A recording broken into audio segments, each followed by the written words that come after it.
First time you look at your reflection, and when you push away all illusions aside, you are not ready to see what the mirror will show you. My late dad, he was a musician. He actually taught us music, put us in like choirs where we were like the young early teenagers standing next to like late teens. That's like people twice your height. When learning dancing, you have to learn some Michael Jackson to pay homage to the greats. So in the beginning was the Word, and the Word was God, and the Word was God, and this Word, from everything was created. This Word rhymed with all words, so it is the ultimate verse.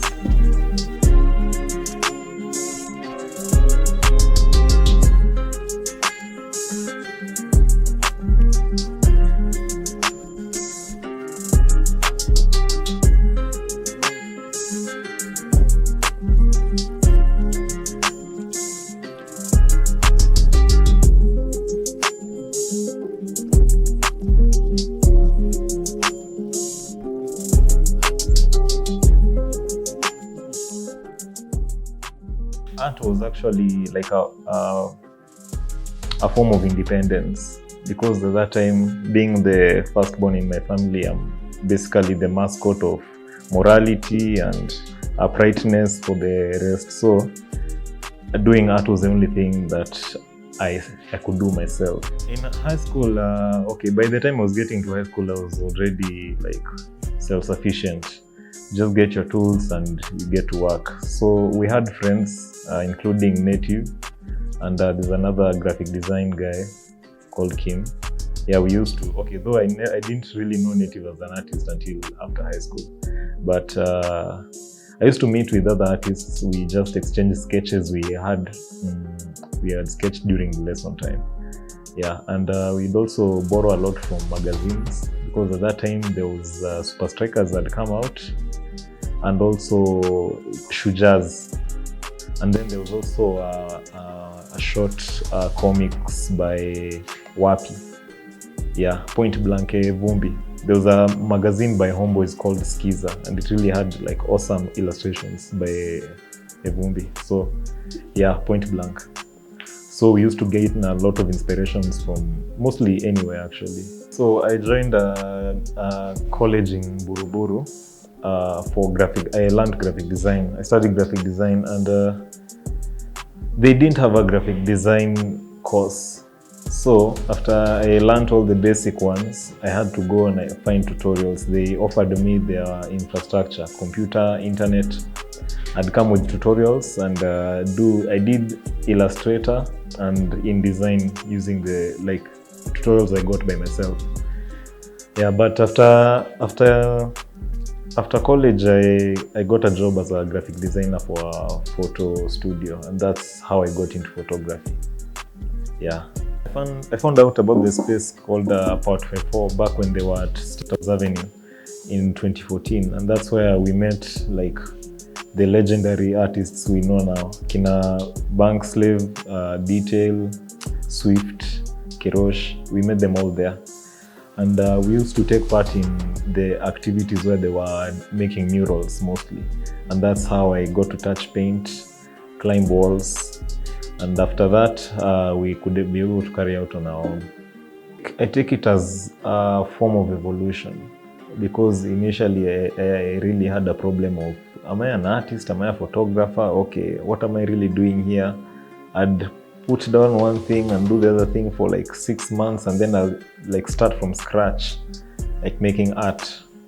So I didn't notice it until I started doing videography. That's when I noticed, photography was actually a step towards videography, or poetry was actually a step towards.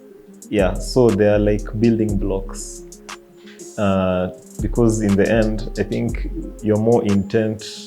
You get to execute better when you know exactly how things work, and that's how you can easily like direct someone to give you a result. So yeah, that's how they've come to relate. I see fine art as an exploration to the inner world, where psychologists call it the deep subconscious. There's this guy called Carl Jung. He has this book called The Black Book and the Red Book, where he used to sit in a room, solitude. He used to sit alone and ask questions to space. And whatever answer would come in his brain, he would write it down as someone answering him. So in that way, he met really interesting characters, and he used to draw everything he saw in his book. And when you see the drawings, you will just consider that guy is an artist, but he's not an artist, he's a psychologist. So I take art as some kind of visual psychology, where in the human need to understand themselves, I kind of write a textbook. The way I used to move within photography is, okay, when you're learning new skills of sana compositing, you get that you can actually transform a photo to mean more than what it was when you were shooting it. And knowing that, I kind of use it to draft my ideas out to the extent in which I can actually see it. So that's what editing really allows.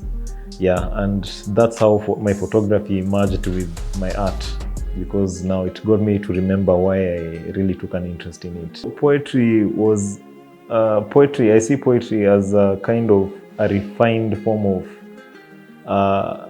verbal expression. And with mystical significance, because this is going to be free. I have a theory. So in the beginning was the Word, and the Word was God, and the Word was God, and this Word, from everything was created. This Word rhymed with all words, so it is the ultimate verse. So when you rhyme, you combine two things together into a harmonious sound, and whatever you say carries more power because it has the weight of what was said before. And that's something I stumbled on the more I did poetry. I see video as the culmination of, like, this is where you put everything together. The photography, the film is kind of like a moving image. You can add in like sound, and you can also add in poetry. So I see video like a form of art that includes time, because there's the start time, and there's the middle, and there's the end, and there's the roller coaster in between. It's not like a photo. A photo, you look at it and you saw it. When you go and you come back, you saw it the way you saw it.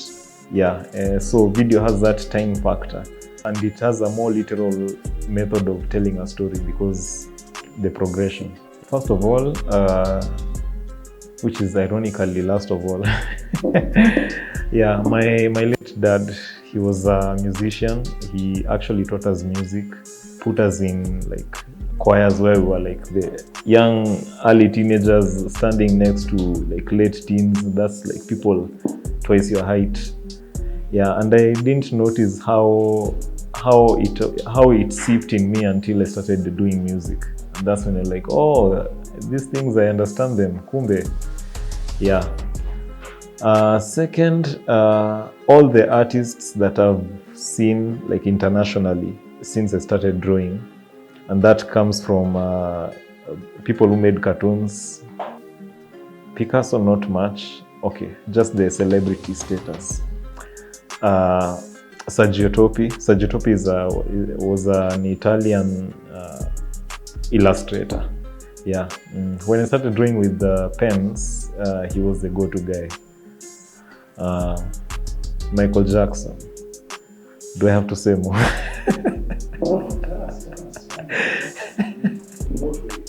In what ways? I had a dancing phase sometime after high school. That's when I learned the moonwalk and stuff. So when you're learning dancing, you have to learn some Michael Jackson to pay homage to the greats. So this shoot actually, I can say the production of this image was very organic. We happened to be in the studio that time, we shot it, and like it sat with me for a while before I started like working on it. but it has that night theme, like moonlit, Romeo and Juliet type. That one, I was doing a series where I was working with models, and I wanted also to be able to work with the background and also use the background like as a set.